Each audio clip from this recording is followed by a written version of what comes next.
আসসালামু আলাইকুম। আজকে একদম নতুনদের জন্য অনেক অনেক সহজভাবে মাংস রান্না করে দেখাবো। আমার চ্যানেলে অনেক প্রবাসী ভাইরা আছেন, ব্যাচেলর অনেক ভাই বোনেরা আছেন যারা পরিবার থেকে দূরে থাকেন। মূলত তাদের জন্য এই রেসিপি। খুব সহজেই কিভাবে পারফেক্ট গরুর মাংস রান্না করবেন সেটাই দেখাবো। সেই সাথে অসংখ্য টিপস বলে দিব যাতে রান্নাটা কোনোভাবেই খারাপ না হয়। গ্যারান্টি দিচ্ছি এই রেসিপি ট্রাই করে ব্যর্থ হবেন না এবং এত স্বাদ হবে যে আপনি অবাক হবেন।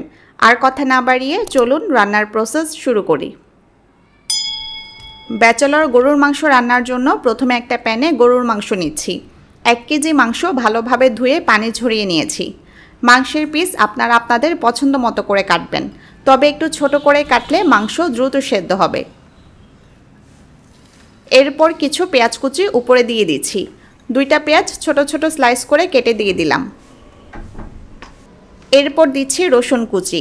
যারা ব্যাচেলর থাকেন তাদের অনেক সময় ব্লেন্ডার থাকে না, তাই বাটা মশলা দিতে পারেন না। তারা রসুন এভাবে কুচি করে দিবেন। একটা রসুনের সব কোয়া খুলে কুচি করে কেটে নিয়েছি। রান্না হতে হতে রসুন গলে যাবে। আর যদি রসুন বাটা দেন তাহলে 1 টেবিল চামচ রসুন বাটা দিবেন। এরপর দিব আদা। একদম পাতলা পাতলা করে কেটেছি যাতে খাওয়ার সময় দাঁতে না পড়ে। 1 ইঞ্চি সাইজের একটা আদা ভালোভাবে থেতলিয়ে দিয়ে দিলাম। আর যদি আদা বাটা দিতে চান তাহলে 1 টেবিল চামচ দিবেন।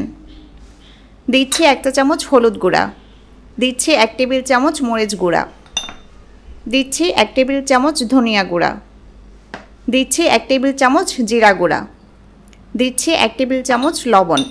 এরপর কিছু আস্ত গরম মশলা দিচ্ছি। এখানে আছে 10টার মতো এলাচ, 7-8টা লং বা লবঙ্গ, 10-12টার মতো কালো গোলমরিচ আর 2 টুকরা দারচিনি।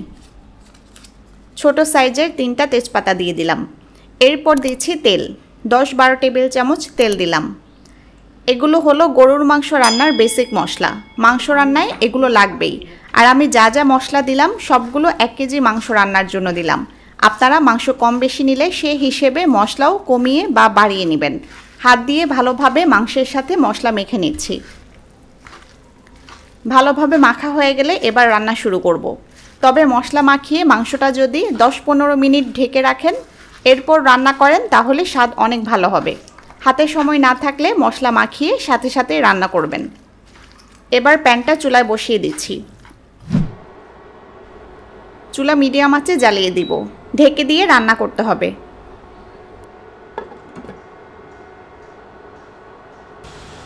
প্রায় 5-6 মিনিট পর ঢাকনা তুলে নিচ্ছি।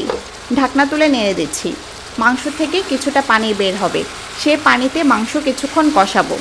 মাংস যদি তাজা হয় তাহলে পানি বেশি বের হবে। আর মাংস 1 সপ্তাহের বেশি পুরানো হলে অর্থাৎ ফ্রিজের হলে পানি কম বের হবে। চুলা বেশি আঁচে রেখে মাংস কষাবেন না। আঁচ বেশি থাকলে পানি দ্রুত শুকিয়ে যাবে, বেশিক্ষণ কষাতে পারবেন না। তাই চুলা মিডিয়াম আঁচে রাখবেন। ভালোভাবে নেড়ে দিয়ে আবারও ঢেকে দিচ্ছি। এভাবে 10-15 মিনিট মাংস কষাবো। আপনি কি আমার কাছে cake, pizza, chocolate, ice cream, brownie সহ আরও বিভিন্ন আইটেম শিখতে চান? একদম কম ফিতে ঘরে বসে অনলাইনে কোর্স করতে চাইলে এখনই হোয়াটসঅ্যাপ নাম্বারে মেসেজ করুন। আবারও ঢাকনা তুলে নিচ্ছি। প্রায় 15 মিনিট ধরে আমি মাংস কষাচ্ছি। এর মাঝে আমি কয়েকবার নেড়ে দিয়েছিলাম। মাংস থেকে যে পানি বের হয়েছিল তা টেনে গেছে। এভাবে আর কষানো যাবে না। কষালে নিচে পোড়া লাগতে শুরু করবে। এ পর্যায়ে আমি আলু দিচ্ছি। দেখুন 2টা বড় সাইজের আলু এভাবে ছোট করে কেটে নিয়েছি। এখন মাংসে দিয়ে নেড়ে মিশিয়ে দিচ্ছি।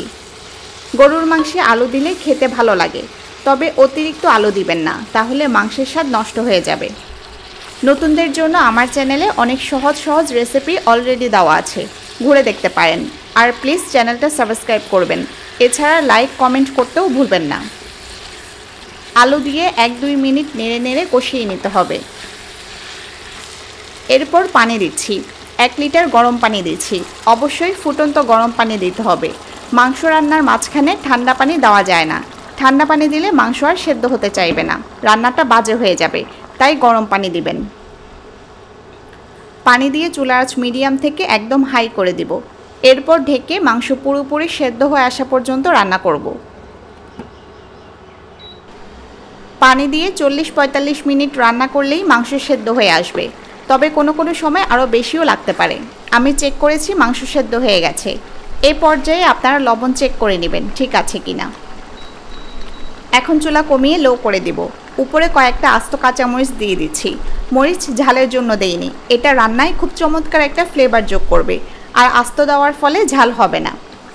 মরিচ দিয়ে চুলার লো আঁচে আরও 2-3 মিনিট রান্না করব। 2 মিনিটের মতো রান্না করার পর আমি ঢাকনা তুলে নিচ্ছি। আমি ঝোল আর কমাবো না। ঝোল বেশি মনে হলে আরও কিছুক্ষণ ঢাকনা ছাড়া রান্না করবেন, এতে ঝোল কমে আসবে। আমার রান্না কমপ্লিট। আমি একটু আপনাদের দেখাই।